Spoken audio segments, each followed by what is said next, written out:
Bonjour à toutes et à tous. Déjà, bienvenue à toutes les personnes qui ont pu venir ici chez Comet. Ensuite, je tenais aussi à remercier tout le monde, que ce soit les personnes qui sont avec nous au digital et vous, ici présents, d'avoir justement répondu présent ce matin pour ce talk. Donc pour ce talk, renforcer l'impact de ces contenus grâce aux émotions, nous avons la chance de retrouver autour de cette table ronde. Tout d'abord, Thomas Barré, donc le co-directeur du pôle contenu de l'agence Babel. Géraldine Kézac, qui est la directrice du hub stratégique Babel. Nathalie Cotard, directrice de la communication groupe chez Altarea. Et Robert Gilly, psychologue, clinicien, expert des émotions et cofondateur de Work Well Together.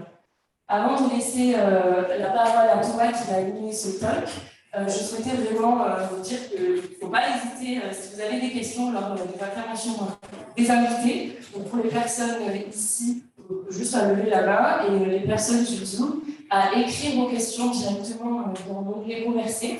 Et vous pourrez prendre la parole pour poser vos questions de vive voix à la dernière partie pour les questions-réponses. Je vous remercie et un bon moment à vous.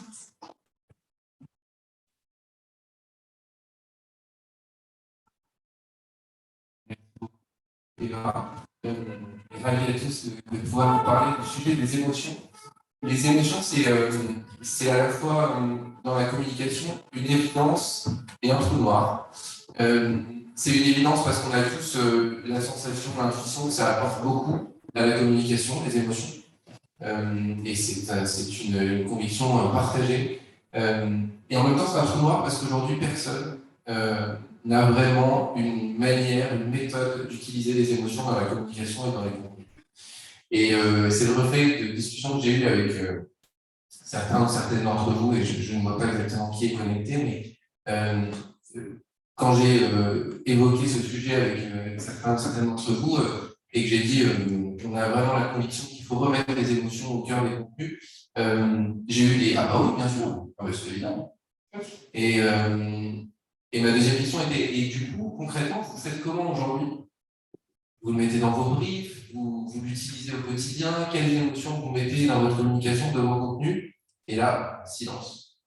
Silence, et c'est pour une bonne raison, c'est que les émotions sont souvent restées dans un registre un peu philosophique. Donc on trouve ça tous intéressant, mais en même temps, on est assez peu capable de définir ce que c'est, de savoir quelles émotions on utilise, et surtout comment on les utilise. Et c'est pour ça qu'aujourd'hui, on va vous présenter quelque chose, un travail assez inédit, et je l'espère assez passionnant, sur les émotions et sur la façon de les utiliser dans la communication, de manière pragmatique, de manière durable. Donc c'est l'objet de cette matinée. Quelques mots sur le déroulé, et puis après je passe la parole à Robert. Et c'est Robert qui va nous attaquer en nous parlant du rôle des émotions dans la communication, parce que ça mérite d'être précisé au-delà des impressions qu'on peut avoir. Géraldine et moi, on va vous raconter un peu comment on a défini le territoire émotionnel de la communication éditoriale, et vous partager un peu cet outil qu'on a mis en place pour que vous puissiez, derrière, au quotidien, utiliser les émotions de manière assez simple et pratique dans votre quotidien. Et on a la chance d'avoir aujourd'hui Nathalie avec nous, qui va nous raconter son expérience très concrète chez Altarea de l'usage du mix émotionnel. Voilà, donc j'espère sincèrement que vous ressortirez d'ici avec des outils. C'est vraiment l'objet. C'est pas une conférence philosophique sur les émotions, c'est mettre les émotions au service de votre communication.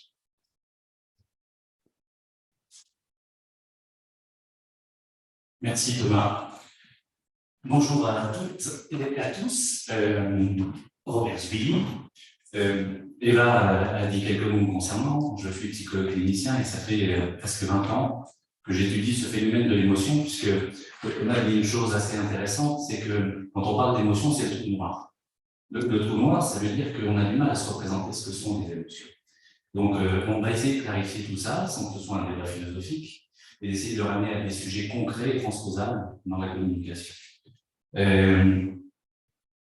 Donc, En ce qui concerne les émotions, c'est important de rappeler qu'au fond, l'émotion, ça paraît une évidence quand on le dit, mais l'émotion, c'est la plus forte source d'influence. Pourquoi? Parce que quand vous allez quelque part, que ce soit au travail, ou que ce soit chez des amis, vous ne mettez pas vos émotions dans un placard en disant « je les laisse pas », parce qu'elles pourraient m'encombrer pendant ma journée ou pendant mes échanges. Donc nos émotions vivent en nous. C'est l'une des plus grandes sources de richesse pour l'individu. Dans mes travaux de recherche, j'ai défini 3 choses. Une première qui dit que l'émotion constitue une richesse terrible pour les individus, à partir du moment où nous savons les accueillir, et que de ce point de vue-là, elles étayent l'estime de soi. Donc elles sont extrêmement utiles pour l'individu. Ce qui me paraît important, c'est de vous rappeler que l'émotion, si je tente de le définir de manière assez compréhensible, c'est que c'est vraiment une énergie qui nous pousse à nous mettre en mouvement et qui nous porte vers les autres et qui nous permet d'interagir avec le monde. Ça vient du latin emovere, je pense que vous l'avez peut-être déjà entendu. Et emovere, c'est être en mouvement aussi à l'extérieur de soi, même si l'émotion nous met déjà aussi en mouvement à l'intérieur de nous. Quand on parle des émotions, ce qui est important de réaliser, c'est que elles nous laissent une trace, que ce soit une trace émotionnelle, parce que elles nous ont marqué, et puis mémorielle. Et ça peut être une empreinte indélébile, ou bien elle peut s'effacer, comme un message sur une plage qui vient d'être effacée par l'eau. Ça veut dire que nos émotions, vous avez peut-être remarqué que quand on parle des émotions, on ne sait pas très bien ce que ça recouvre précisément. On va parler des territoires émotionnels, on va essayer de clarifier tout ça. Mais quand on parle des émotions, en fait, les neurosciences nous ont appris que l'émotion siège dans une partie du cerveau qui est la partie limbique. Et puis l'intelligence, elle est au niveau du cortex. Ça veut dire que nos émotions, nous les ressentons avant même d'être capables de les élaborer intellectuellement, de les reconnaître même. Et en cela, notre corps est un avertisseur, est un signal, et il nous indique, avant même parfois que nous soyons capables de les nommer. Mais ça veut dire quoi? Ça veut dire que quand on parle d'intelligence émotionnelle, on est déjà en aval de ce que produit l'émotion. L'émotion préempte la raison. Et ce qui est intéressant, amusez-vous à faire l'exercice, mais quand vous parlez d'une opinion ou d'un ressenti, vous allez aller en fait chercher dans la réalité des faits qui légitiment ce que vous ressentez. Et si vous ressentez les choses différemment sur une même situation, vous allez chercher d'autres faits qui vont légitimer ce que vous ressentez. Et évidemment, ça a un impact dans la communication, tout ça. Alors, ça veut dire que nos émotions, elles sont évidemment au confluent de nos désirs, de nos besoins et de notre mémoire. Je vous parlais du cerveau limbique. La mémoire est au siège au même endroit. Ça veut dire que mémoire et émotion sont extrêmement corrélés. Et ça paraît évident quand on le dit, mais forcément, les souvenirs qui vous restent, ce sont ceux qui vous ont marqué émotionnellement.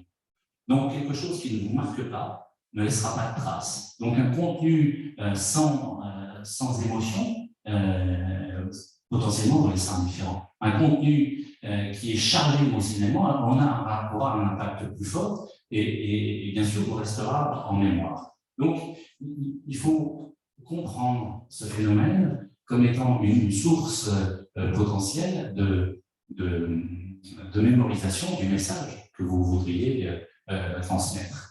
Alors, pour ça, on va essayer de se mettre d'accord. Parce que quand j'ai commencé à travailler sur les émotions, j'ai demandé aux gens de m'exprimer ce qu'ils ressentaient, puisque je travaillais dans l'entreprise sur la souffrance au travail qui constitue souvent un blocage dans la capacité au changement. Je demandais aux gens de me nommer ce qu'ils ressentent. Et j'ai été vraiment surpris de voir à quel point on mélange tout, à quel point on ne sait pas de quoi on parle quand on parle d'émotion.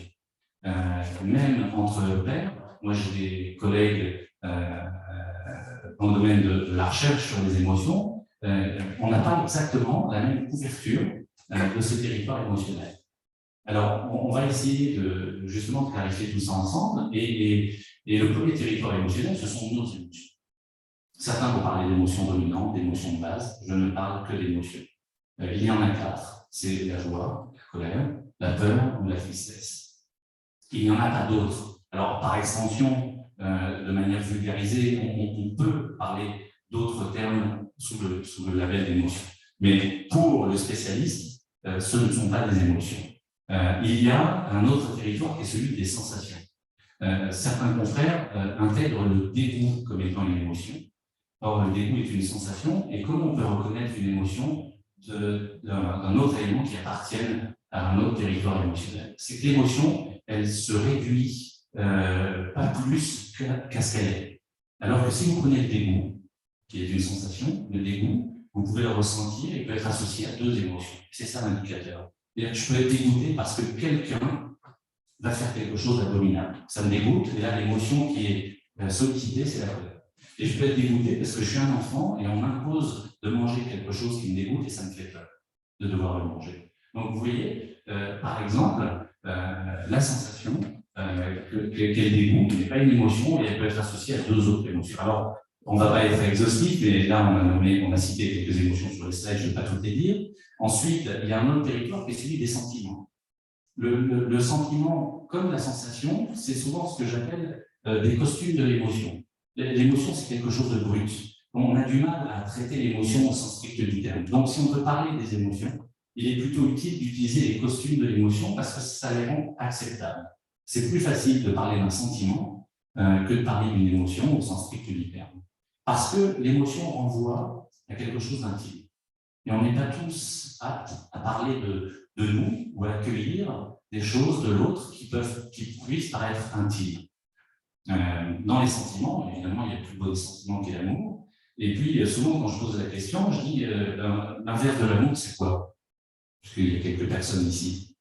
C'est quoi l'inverse de l'amour? La haine, ça vous paraît assez évident. Et la haine, vous la classeriez où, par exemple? C'est quoi pour vous la haine? Un sentiment. Alors, effectivement, par extension, on peut dire, mais si on dit que l'amour est un sentiment et que la haine est l'inverse de l'amour, donc la haine est l'inverse d'un sentiment. Et donc ça appartient à la catégorie des ressentiments. Vous connaissez tous ce terme, on n'en parle pas forcément. Et dans les ressentiments, il y a plein d'autres choses. Ce sont des sentiments qui sont forcément négatifs et adressés à l'encontre d'un tiers. C'est la définition du sentiment, du ressentiment. Et donc, les ressentiments, mais évidemment, on en voit tous les jours, on entend parler à la radio, quand on entend parler de manifestations et de colère dans les rues, il y a beaucoup de ressentiments, et c'est pas facile à adresser, c'est pas facile à accueillir. Et puis, dernier périmètre dans ce territoire des émotions, ce sont nos états émotionnels. C'est plus facile d'en parler. On dit facilement je suis agacé, je suis énervé, je suis calme, je suis détendu, je me sens serein, je suis malheureux, je suis heureux, vous voyez, je suis dans le bien-être. Vous voyez comme c'est facile. Tout ça, ce sont des états. C'est bien souvent la porte d'entrée pour parler de nos émotions. Ça me paraît important de vous le rappeler, parce que si vous faites le constat que vous-même vous mélangez tout ça, ça pose la question d'une capacité à nommer et reconnaître ce que nous ressentons.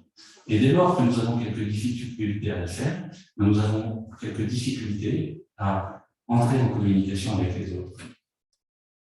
Alors, j'ai mis quelques flèches. Ça peut paraître compliqué quand on voit toutes ces flèches. On dit, mais à quoi ça correspond?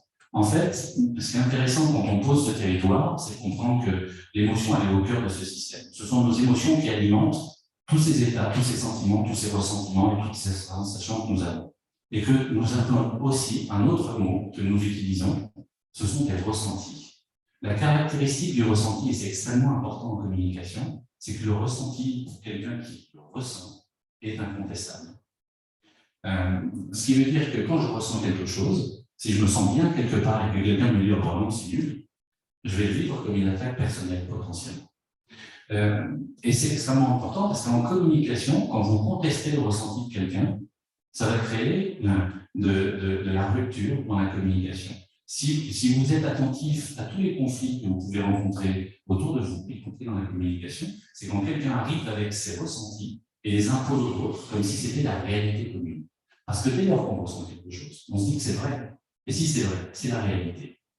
Et vous pouvez faire l'exercice avec des personnes autour de vous, la même personne, elle est la même, mais pour autant, elle ne génère pas le même ressenti autour d'elle.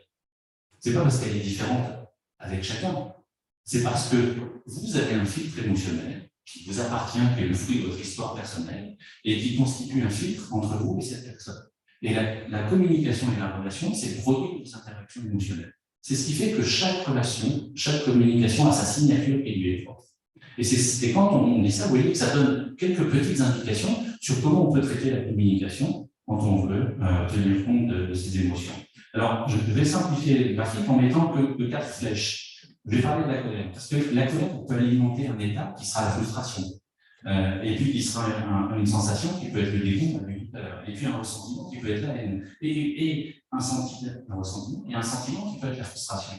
Donc, vous voyez que la même émotion peut alimenter plusieurs éléments de nos territoires émotionnels. Et chacun d'entre nous, nous avons des territoires émotionnels de prédilection. Certains sont plus facilement dans la sensation, d'autres dans le sentiment ou dans l'état. Et c'est important aussi en matière de communication, parce que si on veut s'adresser à tout le monde, il faut être capable d'adresser tous ces périmètres dans sa communication. C'est pareil avec la joie, elle peut alimenter notre sérénité, notre plaisir et notre satisfaction. Et évidemment, elle n'alimente pas de ressentiment, puisque le ressentiment est forcément négatif. Or, la joie provoque un ressenti agréable. Alors, quelques règles pour approfondir ce sujet, qui est le fruit aussi de mes recherches sur les émotions, c'est que, en fait, quand on parle de communication efficiente, ça veut dire que ce message, il faut qu'il respecte quelques règles qui sont fondamentales pour interpeller chez le lecteur ou notre interlocuteur l'émotion dont on a besoin potentiellement. Alors, la joie se caractérise par quelque chose qui nous rassemble tous. C'est que quelle que soit l'intensité de la joie, nous allons ressentir du plaisir. Si c'est une petite satisfaction, c'est quand même du plaisir. Si c'est de l'exaltation, c'est beaucoup de plaisir. Et donc, dans la communication, cette joie, elle peut s'alimenter par des situations dans lesquelles on parlait d'exaltation émotionnelle, voire d'excitation et d'humour. L'humour crée aussi du plaisir, même si ça peut être cognitif, parce qu'on va comprendre la qualité du message, ça va nous faire sourire, et ça va nous laisser une trace mémorielle plus importante que si c'est pas drôle.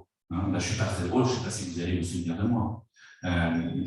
Ensuite, si on parle de la peur, la peur, elle répond à un besoin qui est celui de la sécurité, de la réassurance. Et ça veut dire que dans les messages, il faut être capable de rassurer son lecteur ou au contraire de générer des frissons qui vont lui permettre d'éprouver quelque chose qui va potentiellement lui faire plaisir, mais pour lequel il sait que tout se passe bien. C'est pour ça que certains d'entre nous aiment les films d'horreur ou les films catastrophes, parce qu'au fond, on arrive à appréhender le fait qu'il y a une distanciation et que ça nous fait plaisir et on sait qu'on est différencié de ce qu'on voit et ça nous aide à gérer ces frictions de manière agréable.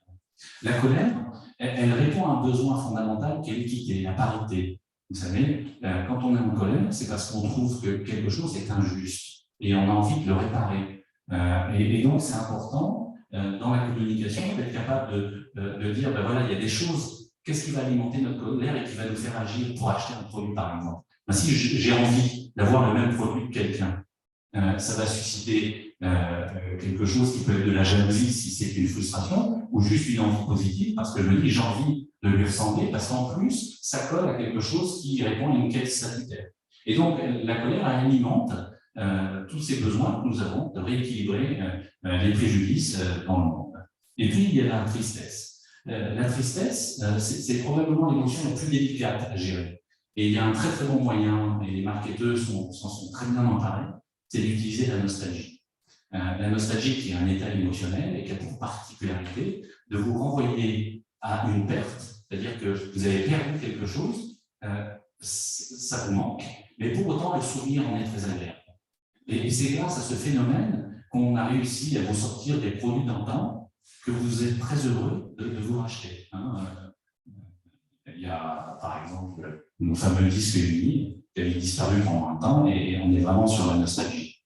Ce qui est important, c'est de réaliser que si on veut créer le plus d'émotions, il y a une loi qui s'appelle celle de l'ascenseur émotionnel. Donc, il faut être capable de mettre la personne dans des états émotionnels qui vont varier. Alors, après, ça pose la question de la différence entre l'influence et la manipulation, parce que certains me disent, oui, mais du coup, c'est de la manipulation. La manipulation se différencie de l'influence dans sa caractéristique qu'elle met celui qui est manipulé dans une posture très désagréable. L'influence, c'est quand tout le monde en sort par le haut. Alors évidemment, certains se sentent manipulés par la publicité parce qu'ils vont acheter quelque chose qu'ils regrettent d'avoir acheté dans l'après-coup. Mais c'est pas parce qu'ils l'ont acheté que la publicité est mauvaise, par exemple, c'est juste qu'ils ont du mal à gérer leurs propres émotions. Et ils reprochent à celui qui a créé le message qui a été plutôt pertinent. Mais ça veut dire que dans une communication, vous pouvez passer un contenu où vous allez faire peur. Quand je dis que vous allez faire peur, vous allez faire référence à des éléments qui font peur et qui nous touchent, et puis vous allez apporter des éléments de l'assurance et sortir par le haut en procurant de la joie. Vous pouvez faire de la colère, ensuite de la peur et même de la joie. Et donc tout ça, ça crée des ascenseurs émotionnels, et c'est ce qui font que, par exemple, dans le sport, il y a des sports qui sont très intéressants pour la population, parce qu'elle crée ces ascenseurs émotionnels de manière permanente. La communication peut s'inspirer de ces mécanismes-là pour capter l'attention de l'interlocuteur en apportant un message de fond, bien sûr. Et pourquoi j'ai envie de terminer cette slide sur ce mot, c'est de dire que, et c'est un des deuxièmes modèles que j'ai créé, c'est de présenter l'émotion comme un mécanisme de réalité augmentée. Parce que nous percevons la réalité n'est pas une réalité objective commune pour chacun d'entre nous. Elle est augmentée de cette interface émotionnelle qui constitue un intermédiaire entre nous et la réalité. Et ça pose un autre problème. C'est de dire comment on fait pour pouvoir s'adresser à un maximum de personnes dans notre communication. Tout en étant dans la relation. Parce que si vous voulez que la communication soit efficiente, il faut créer une relation avec votre lecteur. Et tant que vous ne réussissez pas à créer une relation, votre lecteur ne se souviendra pas.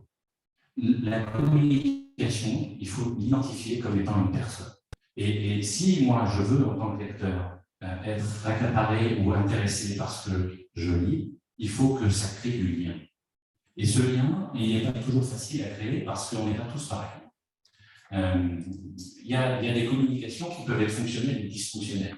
Et du coup, le lecteur va arrêter de lire. Ça ne va pas l'intéresser. Ou alors, il va être captivé.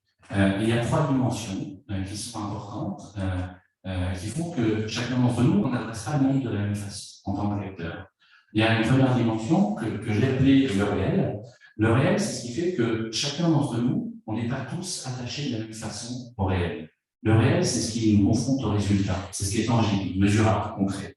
Il y en a parmi nous, ce qui compte, c'est ce qu'on fait, c'est ce que ça vaut dans l'instant.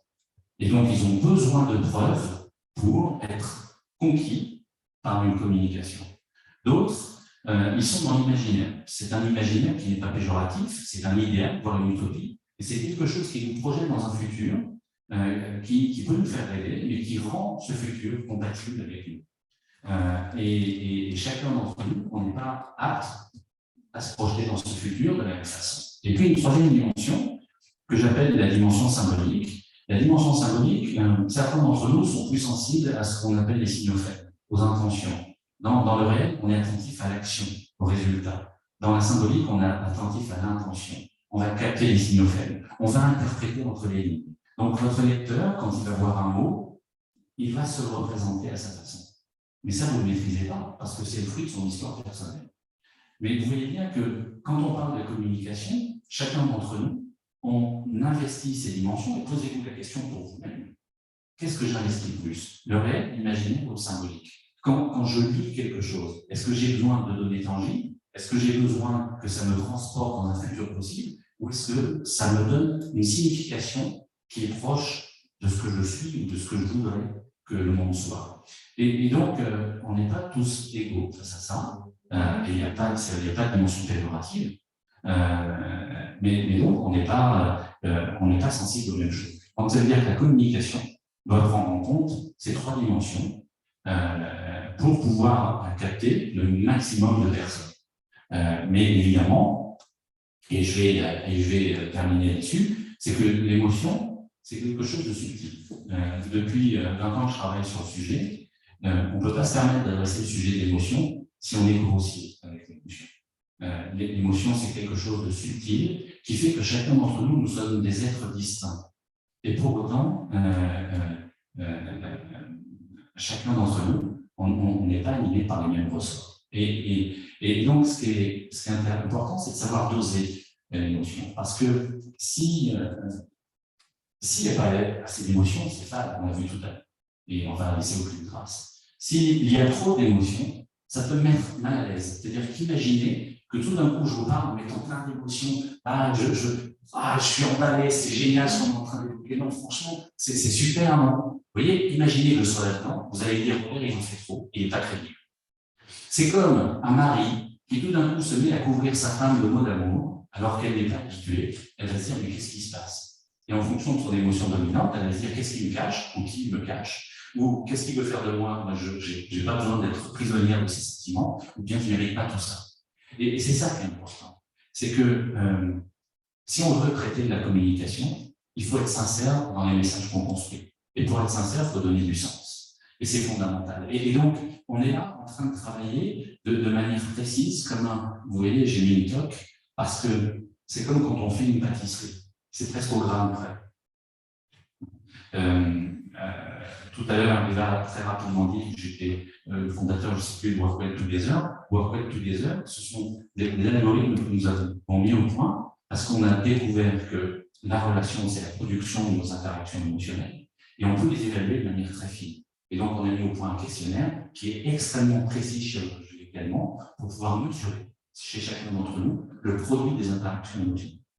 C'est applicable dans plein de domaines comme le recrutement, la cohésion d'équipe, les paramètres sociaux et la communication.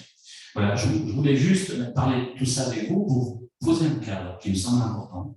C'est dire que l'émotion est fondamentale et que, comme tu disais Thomas, c'est un trou noir. Mais ce trou noir, il est, quand on veut bien s'y pencher, finalement plein de lumière. Et quand on sait exploiter ce registre émotionnel, ça nous met en communication. Alors évidemment, on ne pourra pas s'adresser à tout le monde.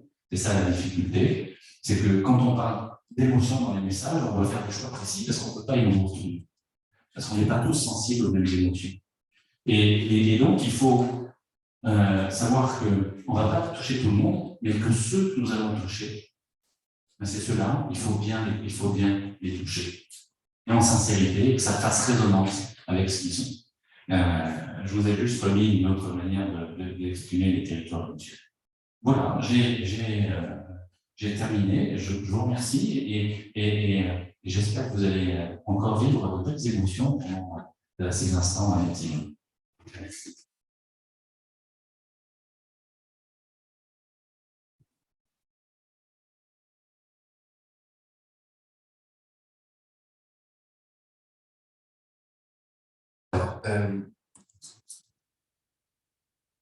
Ce qu'on a fait à l'agence, c'est qu'on a essayé de prolonger ce travail de Robert, ces territoires émotionnels, et de les mettre en mouvement. Parce que c'est extrêmement important de savoir dans quel territoire on joue. Et ça, c'est le travail extrêmement précieux de Robert. Et nous, on a voulu aller prolonger ça d'un point de vue éditorial, pour se dire qu'on va maintenant penser qu'il y a un territoire émotionnel, qu'il y a tout un tas de ressentis.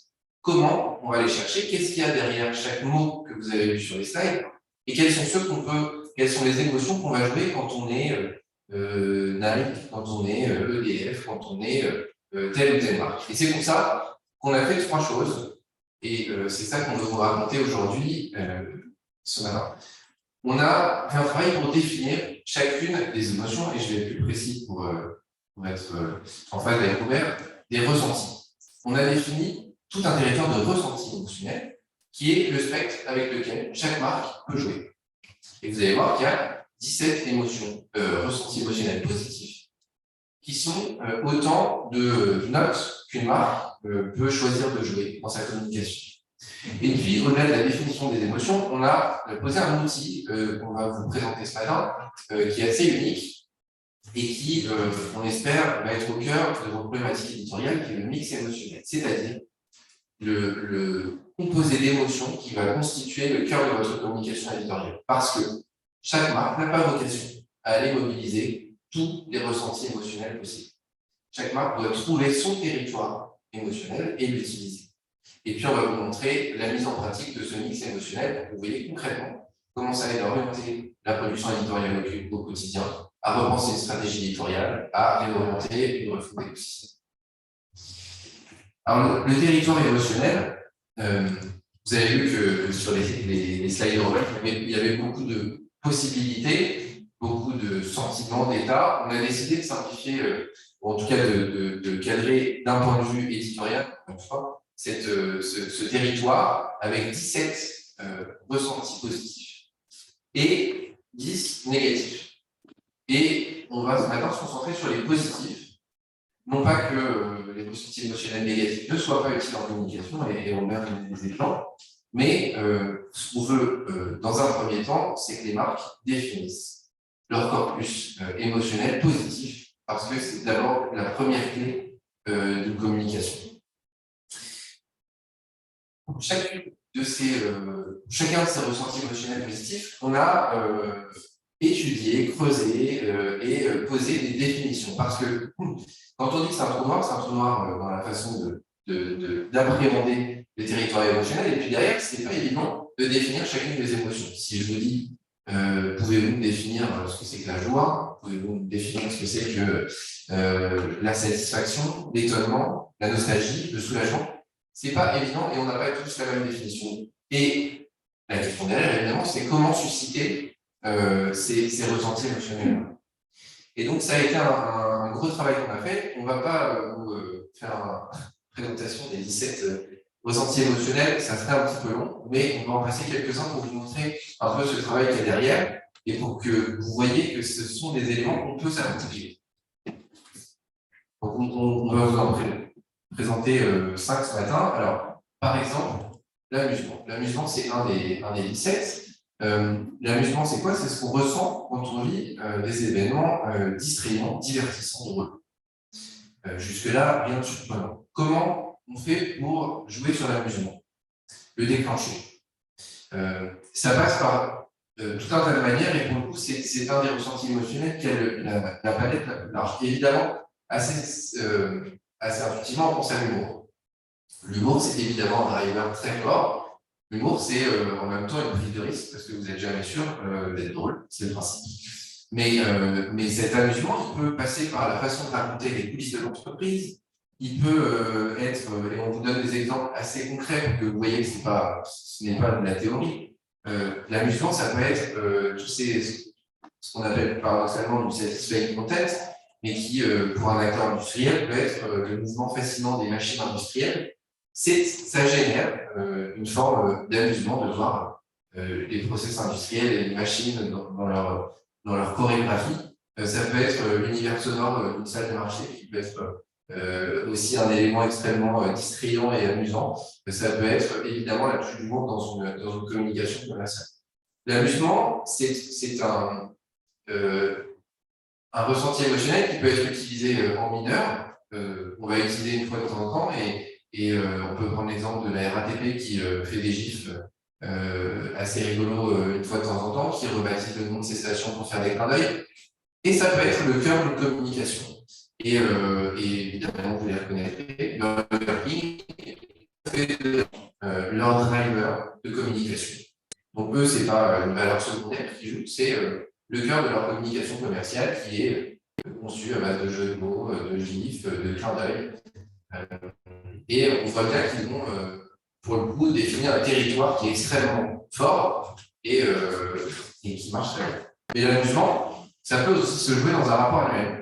Et vous avez ici le rapport annuel de Mailchimp. On est dans un univers qui est à la croisée de l'enchantement et de l'amusement. On va suivre le parcours du petit U que vous voyez à l'écran et qui va en fait raconter l'année de Mailchimp à travers diverses interactions assez ludiques. Donc l'amusement, c'est une valeur qui permet une valeur d'impact assez forte. L'admiration, qui est un des autres 17 ressentis, c'est un peu différent. C'est la capacité à montrer quelque chose qui est hors du commun. C'est quelque chose de rare et d'extraordinaire. Alors, comment on déclenche l'admiration? Deux façons, il y en a évidemment plus que ça, mais ce sont 2 exemples. La première, c'est de montrer qu'on relève un défi technique ou technologique absolument exceptionnel, inédit. Ou l'autre façon, c'est de montrer qu'on prend des engagements qui vont au-delà des engagements classiques, qui sont radicaux, qui sont dans la durée. Deux exemples de marques qui savent jouer sur ce sentiment, sur ce ressenti. General Electric, alors l'exemple date un peu, mais ça reste une référence qui était de The Impossible Missions. Cette web série où General Electric a montré qu'avec la qualité de leurs ingénieurs, ils réussissaient à relever des défis que même la langue anglaise considérait comme impossibles. Typiquement, vous pouvez, alors ça ne se traduit pas très bien Halloween, mais vous pouvez rendre silencieuse une cloche qui sonne. Donc c'était une web série qui avait vraiment cette valeur d'admiration pour les ingénieurs. Autre exemple, Patagonia, dans un tout autre registre, évidemment, c'est pas un défi technologique qui relève, c'est pas un défi sociétal, avec la capacité de manière constante, à chaque point de contact, de montrer qu'ils sont dans un engagement social et sociétal extrêmement fort. Et là, ça suscite aussi une autre forme d'admiration, qui est moins dans la prouesse technologique, mais plus dans l'admiration d'un engagement sociétal extrêmement puissant et durable. L'intérêt, c'est ce ressenti qu'on a quand on est captivé. Et comment captiver les gens? Il y a plusieurs façons, mais pour être très simple, ce sont des contenus exclusifs, des contenus exhaustifs ou des contenus basés sur les usages. L'intérêt, c'est des choses que vous voyez assez souvent. Ça peut être la capacité à faire des études, à émerger en apportant une approche inédite sur un marché, en éclairant des nouveaux usages, en apportant quelque chose que personne d'autre que vous n'apporte. Et c'est ce qu'on fait, par exemple, avec l'Observatoire de plein de nouvelles consommations. Autre exemple, dans un registre tout à fait différent, ce que fait Santé publique France à travers Questions Sexualité, sur lesquelles on a eu le plaisir de collaborer, qui est cette capacité à avoir des réponses exhaustives sur une thématique. Vous allez déclencher l'intérêt parce que vous êtes en capacité d'aborder tous les sujets, tous les questionnements que se pose l'audience. Donc évidemment, ça demande de connaître son audience pour savoir susciter l'intérêt, mais c'est un ressenti extrêmement fort. L'étonnement, et on va en parler, donc je vais être assez bref dessus, mais c'est là aussi un ressenti extrêmement intéressant à jouer. C'est la capacité à prendre un petit peu à contre-pied son audience. Donc, c'est un ressenti qui est très fort pour capter l'attention, pour aller faire s'arrêter quelqu'un sur un feed de Facebook ou LinkedIn. C'est quelque chose d'extrêmement intéressant pour, entre guillemets, intercepter. L'étonnement, il y a certains acteurs qui le jouent très bien, et on peut parmi eux citer 3M, qui en fait sa valeur cardinale, d'autres comme Merck aussi, qui est cette capacité à toujours nous interpeller avec des choses qui sont contre-intuitives, pour derrière nous emmener sur un discours, sur leur message. On parle beaucoup de ressentis positifs, de mix émotionnel positif, et c'est ça là-dessus qu'on veut se concentrer. Ça n'exclut évidemment pas les émotions négatives, mais c'est ce que disait Robert, il faut les jouer avec beaucoup de finesse. On vous donne quand même un exemple pour vous dire que c'est pas du tout quelque chose qu'on a senti dans la réflexion, avec le podcast Imprévisible, qui est un podcast qui joue sur la tristesse, et pour une raison assez importante, qui est que c'est sur les cas de méningitis. C'est un podcast qu'on a fait avec Sanofi Pasteur, qui a un réel succès, mais pour le coup, si vous l'écoutez, accrochez-vous. Pourquoi c'est important? C'est parce que c'est aussi un acte de prévention que fait Sanofi Pasteur à travers ce podcast. Et pour vous dire que c'est là encore, il y a une émotion au cœur de ce podcast qui est extrêmement puissante et qui fait qu'aujourd'hui, il émerge parmi les nouveaux podcasts. Le but n'est pas de vous abreuver avec toutes les définitions qu'on a faites des ressentis et des émotions, c'est de vous dire qu'aujourd'hui, on a pour la première fois défini un territoire, 17 ressentis émotionnels positifs avec lesquels vous pouvez jouer. Et ce territoire, on a décidé d'aller un peu plus loin en créant un outil qui vous permet de jouer avec. Parce qu'encore une fois, chacun d'entre vous n'a pas nécessairement n'a pas vocation à jouer avec les 17. Le but, c'est de définir quelles sont les 4 ou 5 émotions, ressentis émotionnels qui vous correspondent et avec lesquels vous allez jouer dans votre communication. Et c'est pour ça qu'on a posé cet outil qui est le mix émotionnel éditorial. Ce mix émotionnel, il est composé de 4 à 5 émotions. Vous avez des émotions, des ressentis émotionnels dominants, c'est-à-dire des ressentis émotionnels qui vont driver votre communication. Si on prend l'exemple de General Electric, l'admiration est évidemment chez eux l'émotion dominante, ce qu'ils vont aller chercher dans la durée à travers leur communication. Mais pour autant, aucune marque n'est monolithique et vous ne cherchez pas à taper toujours sur le même clou. Donc, vous avez des émotions qui structurent votre communication et qui sont le filon. Et puis, vous allez avoir des émotions alternatives.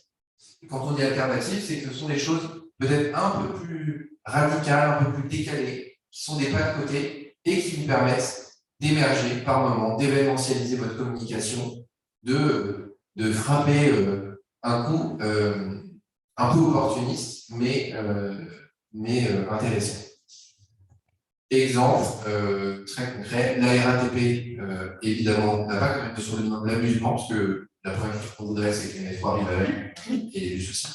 Donc, la RATP est plutôt dans une recherche d'admiration pour sa capacité à gérer son réseau, mais ils ont une émotion alternative qui est l'amusement, et qui fait qu'à intervalles réguliers, ils vont aller nous surprendre dans leur communication avec des changements de station, des gifs et d'autres exemples comme ça. C'est un exemple concret pour vous montrer le panel qu'on cherche à créer avec ce mix émotionnel éditorial.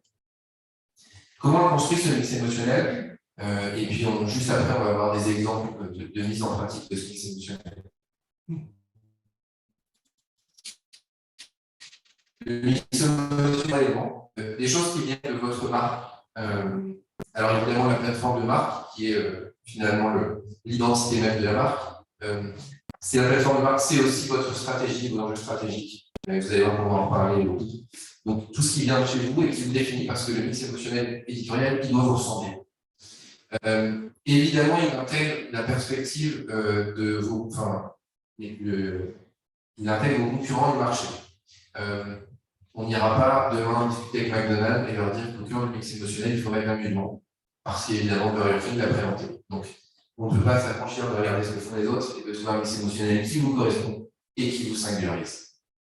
Et puis, le dernier élément qui vient constituer ce mix émotionnel éditorial, c'est le diagnostic émotionnel éditorial. Alors, ça, c'est un outil qu'on a créé, qui est accessible librement sur le site de la web, qui est unique, qui est rapide, et en 10 questions, vous obtenez une première base de mix émotionnel éditorial de votre marque.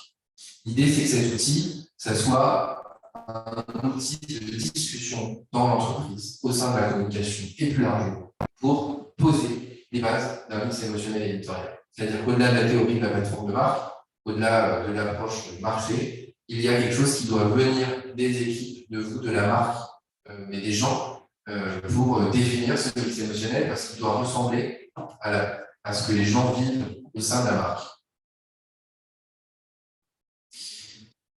3 exemples de mix émotionnel. Vous voyez juste concrètement à quoi ça ressemble, et puis juste derrière, Géraldine et Nathalie vont vous raconter plus en détail. Le mix émotionnel, quand on vous dit que c'est 4 ou 5 émotions, c'est typiquement ça. Altarea et Nathalie vont vous en reparler, l'admiration, l'appréciation esthétique, l'intérêt, l'étonnement. Vattenfall, dans un registre assez différent, la satisfaction, le soulagement, l'intérêt et la sérénité. Et on s'exprime le soulagement, l'étonnement, la sérénité, l'amusement et l'intérêt. Donc un mix émotionnel éditorial, c'est pas plus compliqué que ça. C'est 5 mots qui s'enchaînent, mais ces 5 mots sont d'une puissance assez extraordinaire une fois qu'on les a définis. Qu'est-ce qu'on peut attendre du mix émotionnel et comment est-ce qu'on peut en faire un levier de transformation des contenus? Il faut reconnaître qu'aujourd'hui, on a souvent des contenus qui sont brand-centriques, et je vous en parle en connaissance de cause, parce que j'ai à la fois été chez l'annonceur et en agence, et on a quand même cette tendance à faire des contenus qui sont pensés pour exposer les messages de la marque. Au fond, le mix émotionnel, il va vous permettre d'aller plutôt du côté de contenus qui vont être cible-centriques, qui vont être conçus, touchés, pour aller toucher les cibles, les audiences que vous choisissez. On a souvent aussi des contenus qu'on peut considérer comme un peu impersonnels, où finalement, on veut tout dire, et voulant tout dire, on ne va pas spécifiquement aller s'adresser à une personne en particulier, donc on parle à tous et finalement à personne. Le mix émotionnel éditorial va permettre d'aller chercher de la singularité et de produire des contenus singuliers qui vont aller inspirer. On va aller regarder aujourd'hui, quand on regarde les contenus, finalement, ils ne sont pas toujours si performants que ça. Ils sont rationnels, ils ont été pensés dans un parcours client, donc on va voir qu'il est un peu enfermant, un peu astringent. Et aujourd'hui, le mix émotionnel éditorial va permettre de basculer avec des contenus qui vont aller marquer les audiences et qui vont avoir un impact réel sur la prise de décision. Pourquoi je vous dis ça? C'est que longtemps, les audiences ont été un peu enfermées dans le tunnel de conversion. On accompagnait pas à pas une audience jusqu'à aller la convertir pour avoir le comportement qu'on attendait qu'elle ait et in fine aller acheter un contenu, acheter une marque. C'est un peu plus compliqué que ça et c'est Google qui aujourd'hui nous l'apprend. Aujourd'hui, on va plutôt aller chercher de quoi marquer les cibles plutôt que d'aller les convaincre. On le voit aujourd'hui, on est plutôt dans une logique d'imprégnation des contenus où on va aller chercher progressivement dans un univers qui s'est complexifié à aller chercher un impact réel et aller toucher plutôt que convaincre.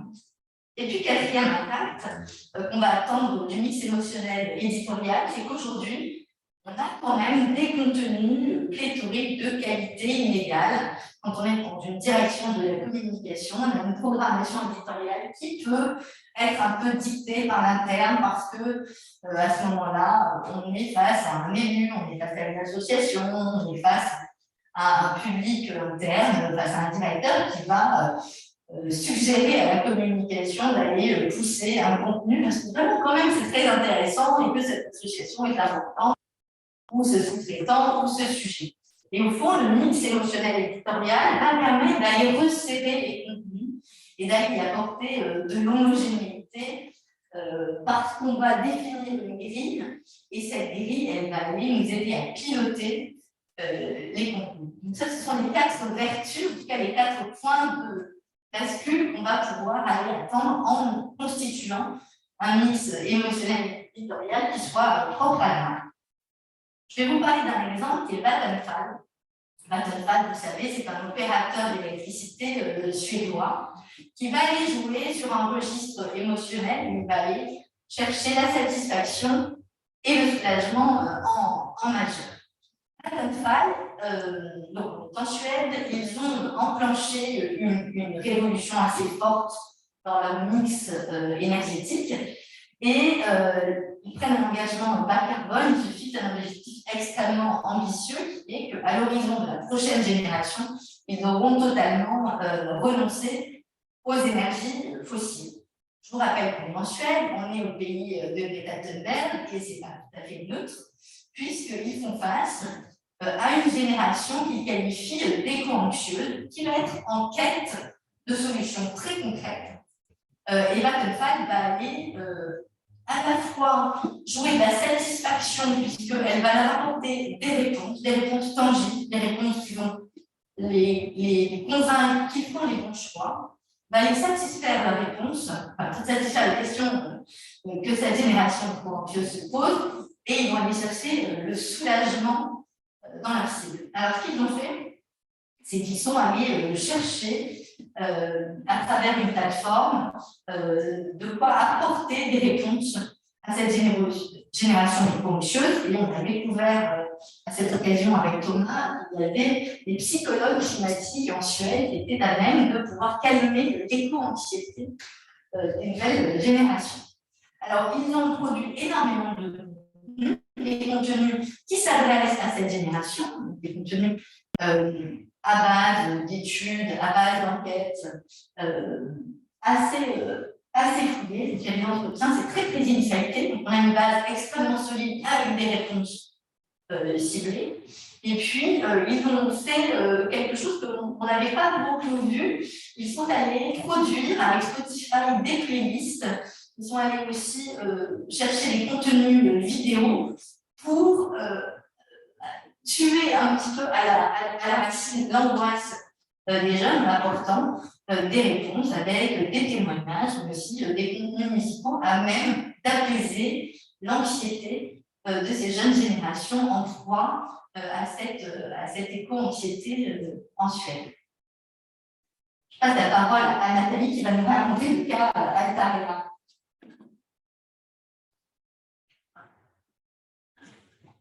Merci beaucoup. Bonjour à toutes et à tous. Ravie d'être avec vous ce matin. Merci à tous les trois pour vos présentations très intéressantes. Alors, Altarea, en introduction, ce que je voulais dire, c'est que le mix émotionnel, la méthodologie qui a été présentée il y a quelques instants, en fait, est postérieure à la réflexion qu'on a pu avoir au sein du groupe sur notre stratégie de contenu. Et en fait, ce qui est très intéressant, c'est que même a posteriori, cette méthode, cet outil, il va nous permettre de mettre des mots en fait, sur notre réflexion qui a été menée jusqu'à présent de manière plutôt empirique. Et ça va nous permettre à l'avenir je pense, mieux réfléchir de manière plus intelligente pour définir les typologies de contenu, pour définir la tonalité de ces contenus et pour les pondérer en fonction des objectifs stratégiques qu'on s'est donnés pour nos contenus et nos approches éditoriales. Alors, peut-être quelques mots, si vous me permettez, sur Altarea, parce que peut-être que certains d'entre vous ne connaissent pas bien le groupe. Donc, Altarea est le premier groupe immobilier intégré en France, qui est présent sur l'ensemble des segments de marché immobilier. Sur le groupe est leader sur le marché du logement neuf en particulier, avec une marque très connue telle que Cogedim. Le groupe est également présent en immobilier commercial avec une quarantaine de centres commerciaux partout en France, en Espagne, en Italie.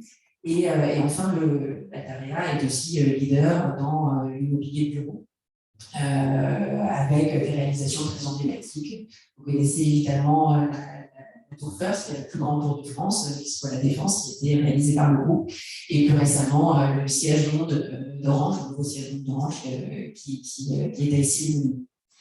Et puis, le groupe continue son développement en termes de métier avec une acquisition majeure qui a eu lieu cette année, qui interviendra en début d'année 2022, avec l'acquisition du groupe Primonial sur le marché de l'investissement immobilier. Voilà, donc vraiment un groupe leader, numéro 1 ou numéro 2 sur la plupart de ces marchés. Et pourtant, cette marque, elle est assez peu connue. Le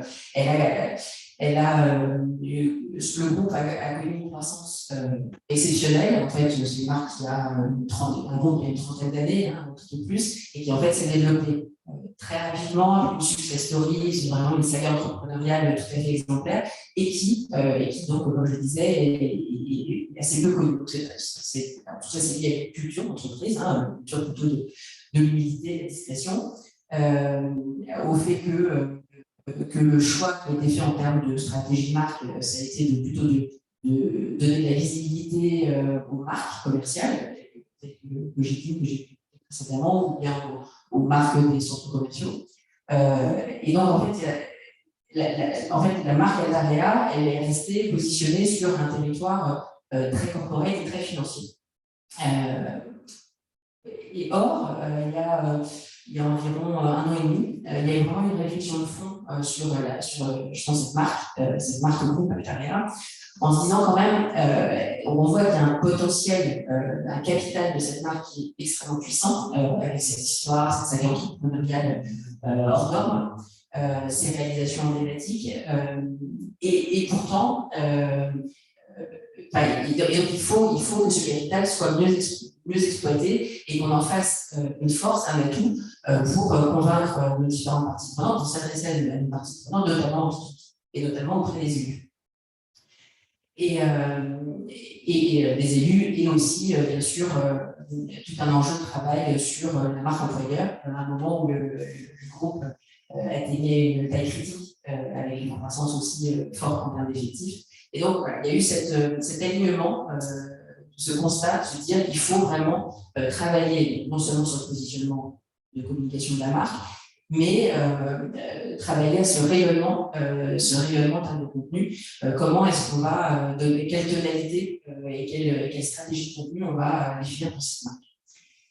Et il y a eu deux axes structurants qui ont été définis à ce moment-là, qui sont un premier axe de révélation. Et donc ça, c'était vraiment le fait de se dire, on s'autorise à regarder un peu dans le rétroviseur. On a, donc, comme je vous disais, ce capital de marque très fort. Et ben, faisons cette démarche de nous révéler à nous-mêmes, de révéler le groupe, ses atouts, ses forces auprès de nos publics externes. Et le deuxième axe, c'était vraiment de développer le sous leadership du groupe, de prendre d'assumer vraiment de manière plus proactive cette place de leader qui est incontestable sur l'ensemble des marchés sur lesquels le groupe est présent, et donc de se positionner, de prendre cette place de leader avec tout ce que ça implique quand on est un expert leader, de porter une vision, d'apporter des éclairages sur les marchés, sur les enjeux, sur la transformation locale, sur la vie du groupe. Voilà, donc ça, c'est vraiment les deux axes qu'on a définis et qui structurent notre approche de communication, notre approche sur le. Et en fait, donc, quand on regarde ces deux axes à travers le prisme de la méthodologie du mix émotionnel qui vient d'être présentée, c'est très intéressant. Parce qu'on voit que chacun des deux axes renvoie très directement et très évidemment à des pôles d'émotion. Donc, sur l'axe de la révélation, très directement, ça renvoie à l'admiration et à l'appréciation esthétique. Donc, l'admiration, je l'ai dit, c'est cette success story hors norme, l'aventure entrepreneuriale, les réalisations extraordinaires. Donc, il y a vraiment quelque chose autour de ça qui nous semble intéressant de pousser. Et la deuxième émotion, c'est l'appréciation esthétique. Donc, je parlais de réalisation emblématique. Donc, il y a vraiment ce goût, cet attachement au beau, à l'esthétique, à la signature architecturale qui est vraiment présente dans l'identité du groupe. Et puis, deuxième axe du leadership, là, ça nous renvoie à deux émotions évidentes aussi, qui sont l'intérêt. Donc, comment est-ce qu'on va intéresser nos publics à des problématiques de fond, des sujets de fond, sur nos enjeux, sur la vie de demain, sur les enjeux de marché. Et puis l'étonnement, et donc ça c'est vraiment une émotion en devenir, c'est-à-dire comment on va interpeller davantage nos cibles, sortir d'une approche plus corporate et aller plus vers des contenus qui vont susciter l'étonnement et l'interaction avec nos publics. Donc, le commentaire qu'on peut faire là-dessus, qui est une fois de plus très intéressant, c'est que donc, ça donne de la lisibilité, du mix émotionnel nous donne de la lisibilité, nous permet de structurer, de formaliser les axes qu'on avait déjà prédéfinis, et donc ça va nous permettre de vraiment piloter plus près. Le deuxième enseignement que je trouve très intéressant, c'est qu'on voit en fait, le décryptage à travers le mix émotionnel va nous permettre vraiment de montrer de manière très évidente le mouvement qu'on est en train de faire à la marque. C'est-à-dire que le premier pôle d'émotion, l'admiration, l'appréciation esthétique, c'est vraiment un pôle d'émotion qui est très tourné vers l'ADN, l'identité historique du groupe. Et donc, il est utile de projeter davantage vers le public interne et externe. Et donc, le mouvement qu'on est en train de faire, c'est de pousser la marque vers des valeurs émotionnelles d'intérêt et d'étonnement qui sont plus tournées vers nos publics, nos parties prenantes, plus tournées vers leurs attentes, vers leurs centres d'intérêt. Et donc là, on voit vraiment comment on va pouvoir accompagner ce mouvement, piloter, pondérer ce qui est de l'ordre de l'identité profonde de la marque et de ce qui est à gagner dans la communication à venir.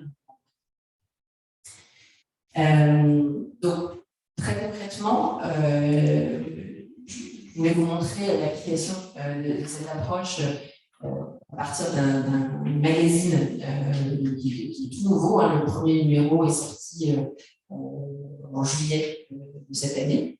Et le numéro 2 sort dans exactement 10 jours, donc ça va vraiment la primeur. C'est un magazine interne et externe qui s'appelle Actacité. Donc il y a un nouveau qui est vraiment tout nouveau. Il n'y avait pas de magazine auparavant chez Altaria. Il y avait un magazine interne qui était vraiment qui n'était pas du tout positionné comme celui-ci.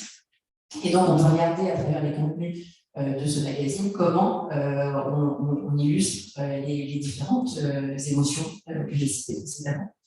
Alors, donc il y a vraiment donc la première émotion, c'est celle de l'admiration. Donc là, on a mis quelques pages qui montrent que vraiment on est sur le principe de révéler. Vous voyez, on a mis quelques projets emblématiques, et donc dans chaque numéro, il y a vraiment une place importante qui est donnée aux projets, aux réalisations du groupe. Et on voit que c'est vraiment ces visuels, à chaque fois, on les met en majesté. Il y a vraiment une envie de magnifier ce que nous faisons. Et donc, notamment sur la page de gauche, vous voyez, c'est une page qui est dédiée donc à Bridge, donc c'est l'orange dont je parlais juste avant. Et on cherche vraiment à travers des grands visuels à montrer, à mettre en valeur, à révéler la puissance et même la beauté des réalisations publiques. L'appréciation esthétique, ça va vraiment de pair avec ça. Voilà, là encore, en fait, c'est une rubrique qui est dédiée à des projets qui ne sont pas des projets du groupe. Donc, ça, c'était aussi intéressant pour nous de pouvoir ouvrir le champ, de ne pas être autocentré. Je disais tout à l'heure qu'on essayait de faire un mouvement à la marque sur des valeurs tournées vers la marque, des valeurs tournées vers le public et les parties prenantes. Voilà, là, on voit un certain nombre de projets qui sont présentés comme des inspirations. C'est aussi une volonté de pouvoir, notamment auprès de notre interne, de leur donner des sources d'inspiration pour leur travail de tous les jours. Mais la manière dont ces projets sont présentés, on voit bien s'il y a une priorité qui est donnée aux grands visuels, aux belles images, un groupe esthétique et une architecture. Deuxième pôle d'émotions, donc on passe vers les émotions plutôt nouvelles dans le mix émotionnel de la marque. Et donc on va essayer de pousser désormais. Donc il y a vraiment un recentrage très important autour de la valeur ou l'émotion d'intérêt. Et donc pour pousser, pour valoriser ce saut leadership du groupe. Donc en fait ce magazine, il est vraiment il accorde une part très importante à des études de fond. Donc là, par exemple, on avait dans le numéro 1 toute une enquête sur la place des seniors dans la ville. Donc on va vraiment aller au fond du sujet, poser l'enjeu, faire appel à des experts, vraiment un expert du sujet des seniors dans la ville, donc à qui on donne la parole. Dans le numéro 2 qui va sortir, on a une enquête sur la santé publique et en quoi le logement peut être un vecteur important de santé publique, avec là aussi la présentation d'une étude qui a été faite avec l'Institut Opinion. Thomas le disait tout à l'heure, on est vraiment en quête de donner des éclairages, d'apporter de l'information de fond en tant qu'expert leader du marché pour apporter de la connaissance et apporter des éclairages à nos publics. Dernier exemple à droite, on a une rubrique qui s'appelle décryptage, on ne peut pas le dire mieux, sur différents sujets. On va apporter des chiffres clés, des données, des résultats dans notre enquête. pour là encore éclairer les réflexions Et bon, là, je peux commenter en même temps. La dernière émotion, c'est celle de l'étonnement. Et donc, ça, c'est vraiment. Là, on est vraiment. On avance vraiment dans notre démarche sur les émotions. Là, ce que vous voyez, c'est la traduction du contenu de notre magazine LST en contenus digitaux qui seront dédiés aux réseaux sociaux. Et donc, là, on voit à travers ce GIF, on va essayer d'aller dans une tonalité qui est un peu plus connivente.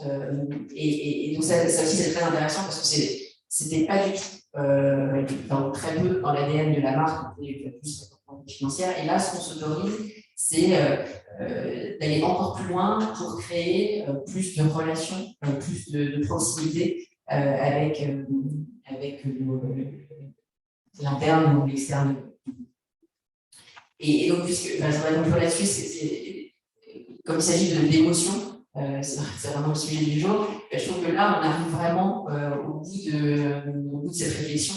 De se dire, finalement, on est passé de quelque chose, d'une approche que nous, on avait posée en étant assez rationnel, mais quand même centré sur l'identité et l'ADN de l'entreprise.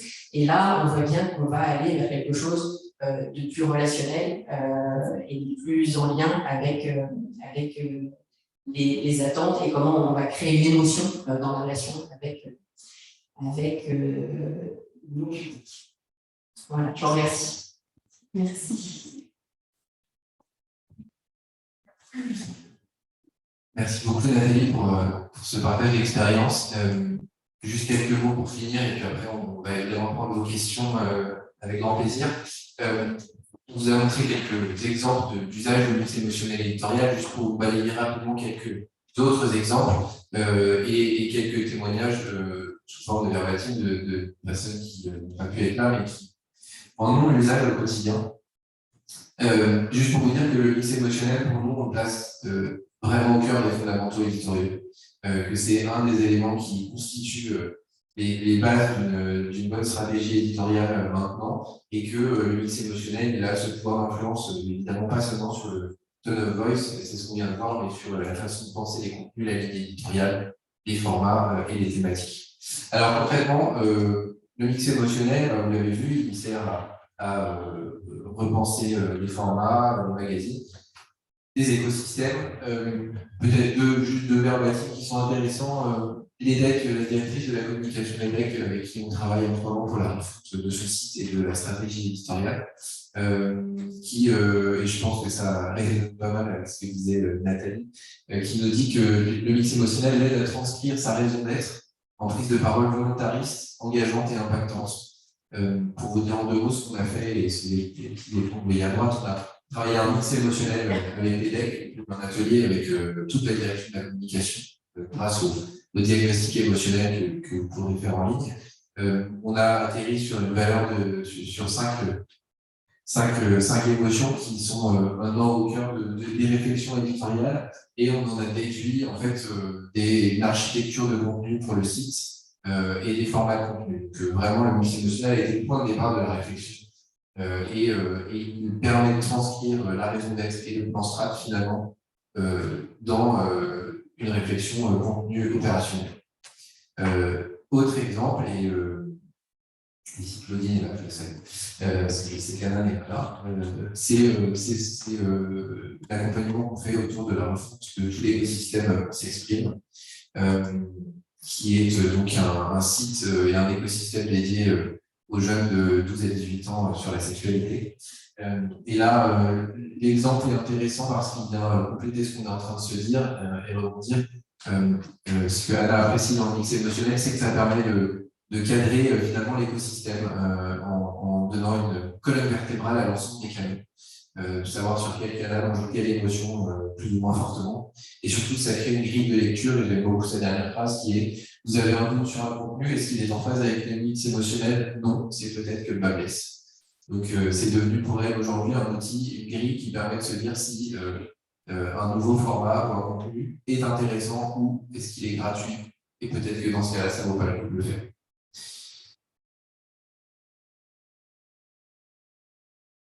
Et pour conclure, juste pour donner la parole, cet outil dont on vous a parlé à plusieurs reprises tout au long de la présentation, vous pouvez le retrouver sur notre site et jouer avec évidemment ce diagnostic émotionnel éditorial. Il est à partager si vous en voyez l'usage le plus largement en interne chez vous. C'est ce qui permet d'avoir une première vision, une première base de mix émotionnel éditorial de manière entre guillemets autonome. Voilà pour cette présentation de ce talk de ce matin. Est-ce que vous avez, que ce soit en ligne ou en vrai, des questions? Sur la pour l'instant. Je pense pas qu'il y ait sur la micro. Je peux penser. Ah oui, peut-être. Juste une question, alors, parce qu'on est déjà dans le sujet. Est-ce que l'intérêt n'est pas quelque chose qu'on peut enlever absolument partout? Je pense à l'exemple que vous avez donné. J'ai travaillé pendant longtemps, des années, les Customer Magazine, etc. C'est vrai que le ressort essentiel, c'est bien évidemment toujours d'apporter un contenu qui va être pertinent, etc. En fait, ça paraît quand même un ressort commun à n'importe quel moment. Alors, je leur dis dans le micro, pour que les gens l'entendent, est-ce que l'intérêt n'est pas finalement une émotion commune à toutes les marques?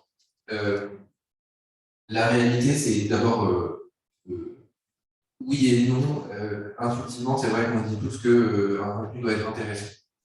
La différence entre ce qu'on met nous derrière l'intérêt, c'est qu'il y a une forme de radicalité que tous les acteurs n'ont pas. Parce qu'un contenu intéressant, et je sais que ça va paraître bizarre, ne génère pas forcément d'intérêt. Parce que intéressant, c'est souvent décrété comme étant intéressant. L'intérêt, il a une valeur de radicalité, et c'est pour ça qu'on, pour le caricaturer, c'est exclusivité ou exhaustivité. Dans la mesure où vous apportez une information exclusive, et l'exclusivité, c'est pas anecdotique, c'est la première fois qu'on a écrit cette phrase dans ce sens-là. On a une donnée qui apporte vraiment quelque chose de différent. Et Nathalie parlait d'études, c'est souvent une mécanique un peu basique, mais encore une fois, toutes les études ne sont pas intéressantes. Il a le travail sur l'étude, et cette étude doit rebondir sur une question, un enjeu majeur pour les publics auxquels on l'adresse. Donc il y a tout un cheminement qui fait que, oui, l'intérêt c'est une évidence, mais la réalité c'est que le jouer avec une certaine radicalité pour émerger, ça demande une ambition et une excellence à toutes les étapes. Quel est le ressort qu'on choisit, comment on le développe. Et donc, in fine, l'intérêt n'est pas nécessairement une émotion partagée dans tous les mix émotionnels et éditoriaux, parce que ça demande un vrai investissement. Et quand une marque a une stratégie de soft leadership, comme c'est le cas de la Carrière, c'est extrêmement cohérent.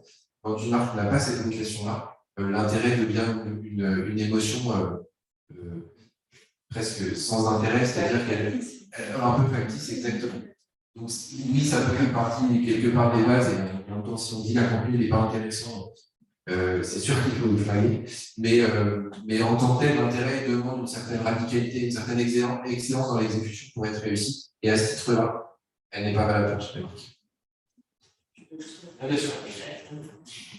Oui, en fait, on ne le faisait pas avant. Donc, il y a, en tout cas pour la marque Altaria, c'est vraiment un mouvement nouveau. Et là encore, comme il s'agit d'émotions, c'est pas tant, bien sûr, ce sont des contenus qu'on essaye de rendre les plus intéressants possibles, mais finalement, si on regarde ça à travers le prisme des émotions, le plus important, ça va être de faire en sorte que l'intérêt qu'on va apporter, il soit en phase avec des attentes, des préoccupations des publics retouchés, et que donc ça crée une interaction, une connivence, une relation plus forte entre la marque et l'audience.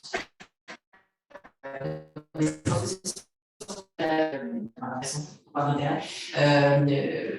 et je pense que c'est vraiment le mouvement qu'on fait faire, le chemin qu'on fait faire à la marque qui importe. Oui, justement, je voulais rebondir aussi sur votre exemple et notamment sur votre magazine et sur cette notion autour de l'intérêt. Le fait d'avoir un magazine qui soit interne-externe est peut-être déjà le premier témoignage de cette volonté d'intérêt. Tout à fait. Oui, tout à fait. C'est vrai que, comme je le disais, auparavant, on avait un magazine interne. Et là, le fait de pouvoir s'adresser à la fois à l'interne et à l'externe montre vraiment cette volonté de rayonnement, de prise de hauteur et de se positionner sur le sole leadership et de pouvoir éclairer le marché, quel que soit le public qui va nous. Je me demandais pour votre cas, si vous aviez interrogé uniquement l'interne sur les émotions que pour l'interne véhiculait la société, ou alors vous aviez aussi interrogé les publics et les parties prenantes avec lesquelles vous travaillez. Alors, comme je disais, en fait, on n'a pas interrogé nos publics parce que en fait, les deux méthodes, notre réflexion et la méthodologie du mix émotionnel ont été un peu réfléchies dans un temps, en même temps. Et donc, là, ce que je disais tout à l'heure, c'est que le mix émotionnel est arrivé après le début de notre réflexion sur les contenus, mais que tout simplement, donc, il n'y a pas eu toute cette phase peut-être d'investigation, d'écoute des émotions. Moi, quand je parle des émotions liées à l'ADN de l'entreprise, c'est vraiment une compréhension qu'on a eue, nous, en interne, sans forcément questionner les collaborateurs sur attention, cette marque, elle est très visible à travers son histoire, sa saga, son aventure entrepreneuriale. Et en fait, ce que je disais, ce qui est vraiment l'outil du mix émotionnel va nous aider maintenant à mieux piloter, s'assurer que les émotions qu'on a définies pour structurer nos contenus, ça va permettre vraiment d'avancer sur cette voie-là, voire de pondérer, voire de pousser davantage. C'est ça aussi que je trouve intéressant pour l'avenir, c'est de se dire qu'on a ce capital de marque, on va davantage révéler, on va davantage mettre en lumière, mais il y a aussi toute cette nouvelle polarité émotionnelle sur laquelle on est sûr de vouloir progresser. On va pouvoir mieux travailler, peut-être en inventant de nouveaux formats, parce que là, j'ai parlé du magazine qui est vraiment la colonne vertébrale de notre stratégie éditoriale, mais à l'avenir, il peut y avoir aussi d'autres types de contenus, et on va peut-être essayer de pousser davantage sur cette nouvelle polarité émotionnelle. Et juste pour compléter, effectivement, dans certains cas, le mix émotionnel, il peut bien un travail simplement avec la communication pour poser ces bases-là. Et il peut se faire dans des interactions courtes parce qu'il est une évidence que telle et telle émotion constitue ce mix émotionnel éditorial. Dans certains cas, ça devient un sujet de discussion en interne, et comme c'était l'exemple que je vous donnais avec l'EDEC, qui devient extrêmement intéressant parce que ça donne un sujet de débat sur les émotions qui constituent finalement le corpus de la marque. Et c'est des discussions qui sont intéressantes parce qu'elles ne sont pas du tout dans le registre habituel des discussions qu'on peut avoir. Donc ça demande à tout le monde de sortir un peu de ces mécaniques du quotidien, de ces réflexes, pour se poser des questions qui déplacent un peu le curseur. Et les retours d'expérience qu'on a sont super intéressants sur le fait que cette discussion génère des prises de parole, y compris purement dans le management d'équipe. Il y a des gens qui se réinvestissent complètement dans le sujet de la communication parce qu'on leur parle via le prisme des émotions. Donc même les comportements des gens changent parce qu'on change la façon de parler de la communication. D'ailleurs, avec cet outil-là sur les émotions, vous avez un terrain absolument magnifique pour l'utiliser en démarche participative auprès des collaborateurs et les faire travailler en groupe autour des émotions ressenties pour les faire émerger, mais aussi sur les émotions après traduites dans la communication. Ça peut être un levier vraiment intéressant à creuser. Je ne sais pas si vous travaillez aussi dessus, mais… Là aussi, comme je disais, le travail n'a pas été fait spécifiquement pour cette production-là. Néanmoins, quand il y a eu toute la réflexion sur le positionnement de la marque, il y a 2 ans, en fait, la première chose qu'on avait posée, c'était ce qu'on appelle les fiertés du groupe, et donc qui était vraiment qui renvoyait vraiment un ressort interne, c'est-à-dire qu'on avait listé tout ce qui pouvait constituer des sources de fierté pour les collaborateurs, et donc qui pouvait créer ce ciment sur lequel on pouvait capitaliser en termes de communication, et puis par extension, on pouvait bien sûr structurer aussi la communication externe. Mais donc, en effet, alors, après, il faut relier toutes les différentes approches qu'on a pu avoir, mais celle-ci, était vraiment, c'était vraiment le début de la réflexion sur le positionnement de la marque. C'est quoi, on parle de révélation, c'est quoi ce qui crée la force et qui fait la fierté de cette marque pour ses collaborateurs. Donc, c'est vraiment partie de la réflexion de l'interne. Et même sur l'étonnement, c'est passionnant Exactement. d'aller voir, en fait, chacun peut sortir un peu l'enfant qui est pour lui. Exactement. Et si on voit que ça marche, en fait. C'est qu'on ose petit à petit, parce que quand on parle d'une marque qui est assez corporate, qui n'a pas l'habitude de pratiquer ce genre de contenu, à chaque fois qu'on produit un contenu qui est plus étonnant, on voit que ça marche. En fait, il y a une adhésion très forte en priorité de l'interne. J'ai une question de Véronique Souchet en ligne qui voudrait savoir comment vous combinez le mix émotionnel et le storytelling. C'est pas déterminé, donc c'est pas adressé. En fait, c'est complètement impliqué pour nous. Hein. Je disais d'ailleurs ce travail qui a été fait sur les fiertés au début du positionnement, de la réflexion sur le positionnement de la marque. Ça a vraiment, on en a tiré tout un storytelling autour des axes structurants identitaires de la marque. Et donc, c'est ça qu'on projette assez naturellement dans le mix émotionnel, en s'interrogeant justement sur ce qu'on veut produire comme émotion chez nos publics. Et pour compléter, ça va tout à fait dans le sens de ce que dit Nathalie. En fait, le mix émotionnel, c'est, pour faire très caricatural, c'est la pierre angulaire entre la stratégie et l'identité de la marque et sa traduction en contenu. Et donc, finalement, le storytelling vient bien sûr de la marque, de sa raison d'être, de son mouvement, et le mix émotionnel et cette interface qui va permettre de faire que les contenus soient dans ce storytelling et l'impact à la hauteur de ce qu'on souhaite pour ce storytelling. Donc, ils sont absolument alignés. C'est presque un exhausteur de storytelling, ce mix émotionnel. Il permet d'éviter d'avoir un storytelling émetteur qui veut tout dire à tout le monde. Et ça crée cette bascule pour faire justement un storytelling qui a de l'impact.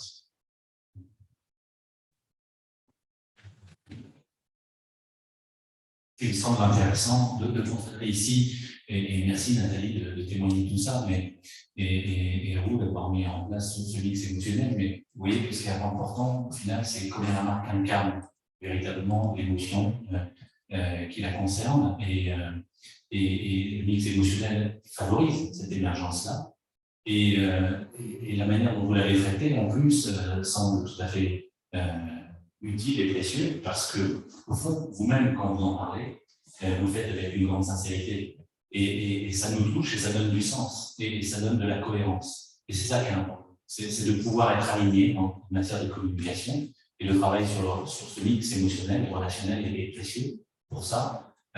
Mais ça veut dire que ça interpelle chez vos clients, vos agences, la capacité de vos interlocuteurs à être sincères, à être ancrés et être bien connectés à leur entreprise, à leur marque, à l'histoire, et d'y adhérer. Sinon, on prend un risque d'être décalé dans la communication. Donc, c'est précieux pour plein de choses. Je ne sais pas ce que vous en pensez. Donc oui, ça semble une clé de réussite absolument indispensable. Si on parle d'émotion, s'il y a un minimum de sincérité, d'authenticité, je pense que c'est fichu d'avance, je pense. Mais ça veut dire qu'il y a l'attachement à la marque. Oui. Ça démarre par ça. Complètement. Oui, je veux voir une discussion qui sort peut-être un peu du mix émotionnel, j'ai l'impression que c'est un modèle assez raisonnable, enfin voilà. Mais on dit jouer sur les émotions, et puis là, on est humain, on ressent des émotions effectivement. Mais est-ce que sur certains sujets, on n'aurait pas intérêt justement à sortir un peu d'émotionnel, chercher avec les réseaux sociaux, on a l'impression que ça peut être vite hyper réactif, etc. Est-ce que parfois, il n'y a pas des sujets sur lesquels justement, on a intérêt à sortir un peu de ce registre, enfin voilà.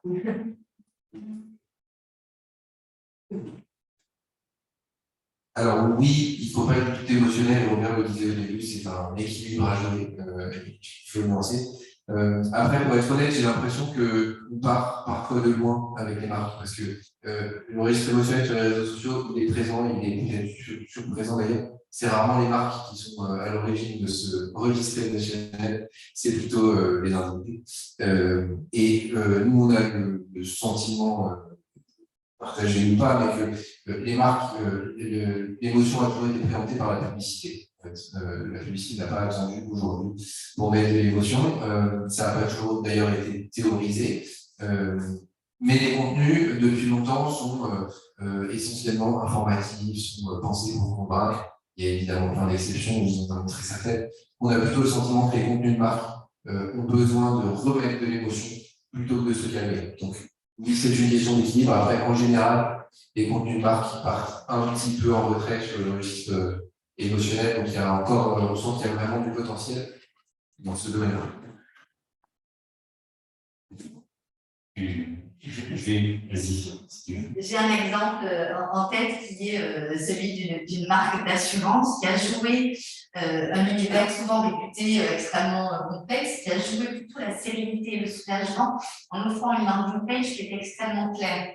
Là, on est sur une gamme émotionnelle très subtile, comme l'a rappelé tout à l'heure Robert, qui ne mystérise pas la relation du public, mais au contraire, qui la joue très, très soft, très, très calme. Pour répondre à votre question aussi, ce qui me paraît important, c'est que je ne recommande pas de mettre à distance l'émotion. Parce que quand vous la mettez à distance en vous disant je vais prendre des précautions, vous prenez le risque de laisser justement les territoires d'expression émotionnelle être emparés par les autres. Et donc, si vous voulez les maîtriser, il faut justement vous positionner émotionnellement. Ça ne veut pas dire que vous devez être dans l'exaltation émotionnelle, parce que c'est ça la question que ça pose. C'est si je suis dans l'exaltation émotionnelle, est-ce que je risque de ne pas perdre la main? Et c'est ça l'intérêt, c'est d'être bien connecté à ce qu'on représente comme territoire émotionnel pour pouvoir créer un courant dans lequel on va entraîner les autres. Souvent, quand je parle des émotions, je dis l'émotion, c'est le lion dont nous sommes le dompteur, sauf qu'on ne nous a pas donné le manuel. Il est à écrire et j'ai publié quelques ouvrages pour ça, mais ça veut dire que si vous voulez avoir un effet favorable sur l'émotion, au contraire, il faut l'intégrer. Et c'est tellement précieux et c'est le meilleur moyen d'éviter les dérapages qu'on peut trouver aujourd'hui parce que justement on laisse les territoires émotionnels être pris par les autres. Et quand ils les prennent, ils les interprètent en fonction de ce qu'ils sont et ils mettent leur message à eux. Et là, vous êtes dépossédé. Donc au contraire, c'est extrêmement précieux d'accueillir les émotions et d'être capable d'en faire un alignement. On devrait nous l'apprendre à l'école, les émotions. Oui, c'est pour ça que j'ai écrit un ouvrage qui s'appelle Comprendre les émotions de nos enfants, que je viens de sortir un jeu sur les émotions pour permettre aux enfants de comprendre le cycle de l'émotion, parce que c'est tellement précieux. Et si on arrive à nos enfants à leur apprendre très tôt, ils seront des adultes plutôt responsables, plutôt alignés et plutôt capables d'interagir efficacement et agréablement avec les autres. Je fais un lien à ce que vous disiez pour Burger King. C'est qu'en fait, c'est un peu comme un nom de domaine. Quelque part, il faut se positionner assez rapidement avec un concurrent. Finalement, quand c'est une émotion radicale, c'est une émotion très facile à identifier. Pour le coup, c'est important de se positionner vite. Parce qu'après, c'est trop tard. Ouais. C'est sûr que si vous avez un concurrent qui est dans une stratégie de saut leadership hyper développée, c'est compliqué d'arriver après la bataille et de jouer la même. Mais donc vous avez complètement raison. Et c'est pour ça que le sujet est à la fois passionnant et en même temps peut aller très vite. C'est que il faut poser son mix émotionnel, il faut avoir l'envie d'une certaine forme de radicalité aussi, dans certains cas. Et Burger King fait ce choix-là. Et globalement, on peut dire qu'ils s'entendent plutôt bien. Ça veut pas dire que tout le monde doit évidemment être dans l'amusement ou dans le désir sexuel, qui est aussi un ressenti, il n'est pas important de nommer, et que Jean-Paul Gaultier joue très bien, par exemple. Donc, toutes les marques n'ont pas vocation à avoir une émotion radicale comme celle-là, mais c'est sûr que c'est important de le poser suffisamment tôt pour, organiser sa communication et deux, présenter le territoire.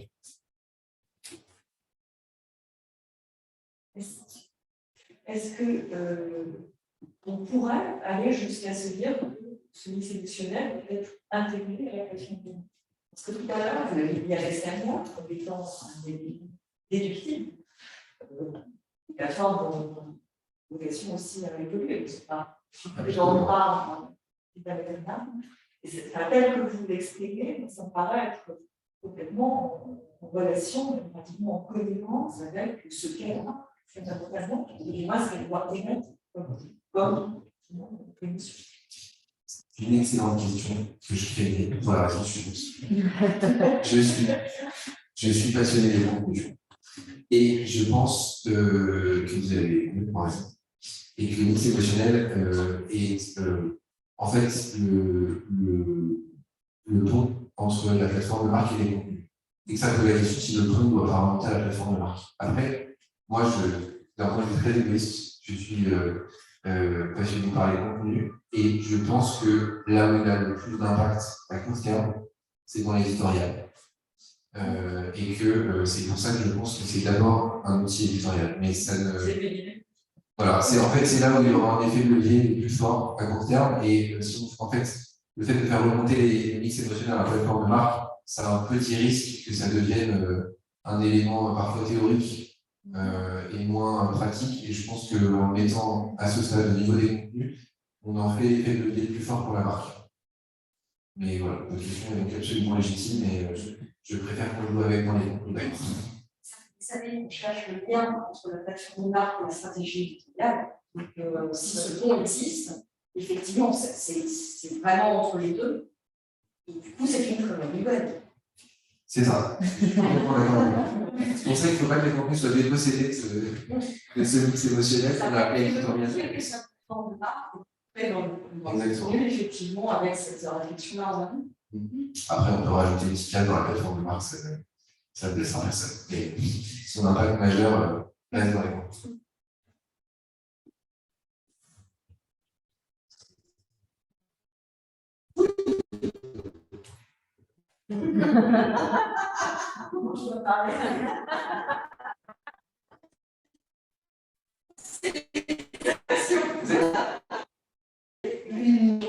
J'ai été frappée de voir que ça pouvait être un outil de pilotage de la production éditoriale aussi. Je ne m'attendais pas à ce que les émotions deviennent un outil de pilotage, mais je retiendrai à ça. Et après, vous aviez parlé de débat autour d'émotions à l'EDEC. Est-ce que c'est quelque chose qui se joue souvent, qui est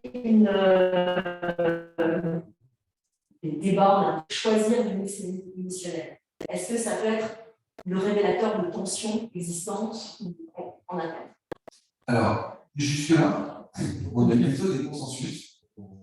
Qui s'en tire bien, mais il y a un jour où ça ne marche pas. Non, en fait, l'outil qui est ce diagnostic émotionnel en ligne, qui n'a pas de travail pour ces conversations en interne sur les émotions, il est hyper intéressant parce qu'évidemment, tout le monde ne donne pas les mêmes réponses, mais il y a tant de convergences qui dégagent ces pistes. Donc, ça donne un terrain commun de discussion. Et en général, ce mix émotionnel, on disait, les émotions dominantes alternatives, les dominantes font assez vite consensus dans les équipes de communication parce que finalement, c'est presque des valeurs patrimoniales de la marque sur lesquelles personne n'est tout à fait étonné de tomber. Je reprends ce que disait Nathalie, l'admiration, l'appréciation esthétique chez Ataria, il y a peu de gens qui vont dire non, c'est quand même, non, c'est pas comme ça. Donc le vrai débat, il porte sur les émotions alternatives qui sont autrement dit parfois les émotions transformatives aussi, qui sont celles qui nous mettent en mouvement vers des territoires un peu nouveaux pour la marque.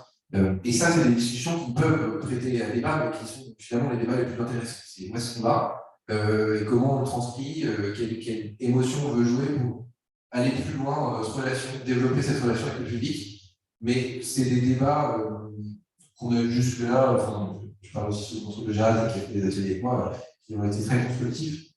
Donc on n'a pas senti de tension. Après, parfois, c'est pas évident de choisir. Et c'est pour ça qu'on n'a pas dit que le mix émotionnel, c'était 4 et presque différent. C'est entre 4, 5 émotions, peut-être qu'un jour on aura 4 à 6. Le but n'est pas d'arriver à 17, sinon il n'y a plus de mix émotionnel. Mais en tout cas, ça a toujours été des discussions extrêmement constructives. Et je confirme que c'est une grille de production qui est extrêmement puissante, qui permet de filtrer ce qui a moins d'intérêt ou qui correspond moins à la marque par rapport à ce qui est le cœur du sujet. Et de résister aux demandes. Et de résister aux demandes de l'interne, ce qui est toujours important. Moi, je suis sur ce que vous dites. En effet, s'il s'agit presque de gérer de manière rationnelle quelque chose qui a l'air d'être fausse rationnel. Et c'est tout l'intérêt aussi, c'est un des intérêts de la démarche, en fait, de prendre conscience de cette source, de cette richesse de la marque qu'on intègre plutôt dans la plateforme, dans la qu'on appelle tonalité, et qu'on appréhende vraiment en tant que telle, et qu'on va pouvoir, avec laquelle on va pouvoir jouer pleinement, en fait, en connaissance de cause. Donc, moi, je trouve que la valeur multi-pilotage, elle est extrêmement puissante. Merci. Pas d'autres questions? Non. Merci à vous quatre d'être venus et d'avoir intervenu sur ce sujet, d'avoir apporté toutes vos réponses et vos points de vue. Donc, pour conclure, moi, je vais vous présenter l'agenda des événements de Comet. Le prochain événement est le 7, donc mardi 7 décembre à 9h. Nous accueillerons chez Comet e-Presspack pour vous faire découvrir comment gérer plus efficacement vos relations presse et publiques, avec aussi l'intervention d'un directeur expert du PMU, Gabriel Zeclin.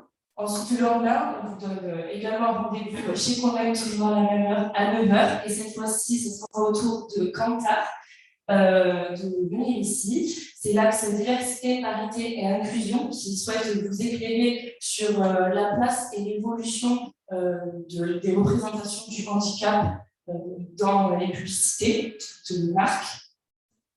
Également, toujours chez Comet, le 13 décembre à 18h30, on vous invite à venir ici pour l'afterwork de Comme Égalité pour vous informer, partager vos idées, vos questionnements et débattre autour de l'égalité femmes-hommes.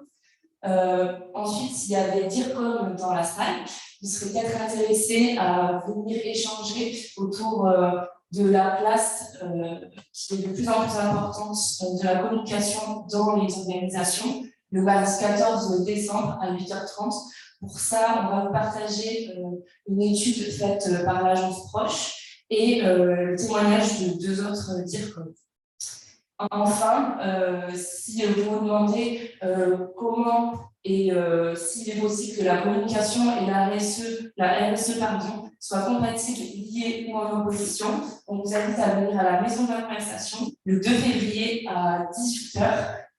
Vous pouvez échanger avec une table ronde qui a été invitée par l'Axe RSE. Comme c'est en février, vous pouvez directement dès aujourd'hui vous inscrire. Donc les inscriptions sont disponibles sur notre site, comet.fr, et vous allez également retrouver toutes nos formations, donc n'hésitez pas à jeter un coup d'œil.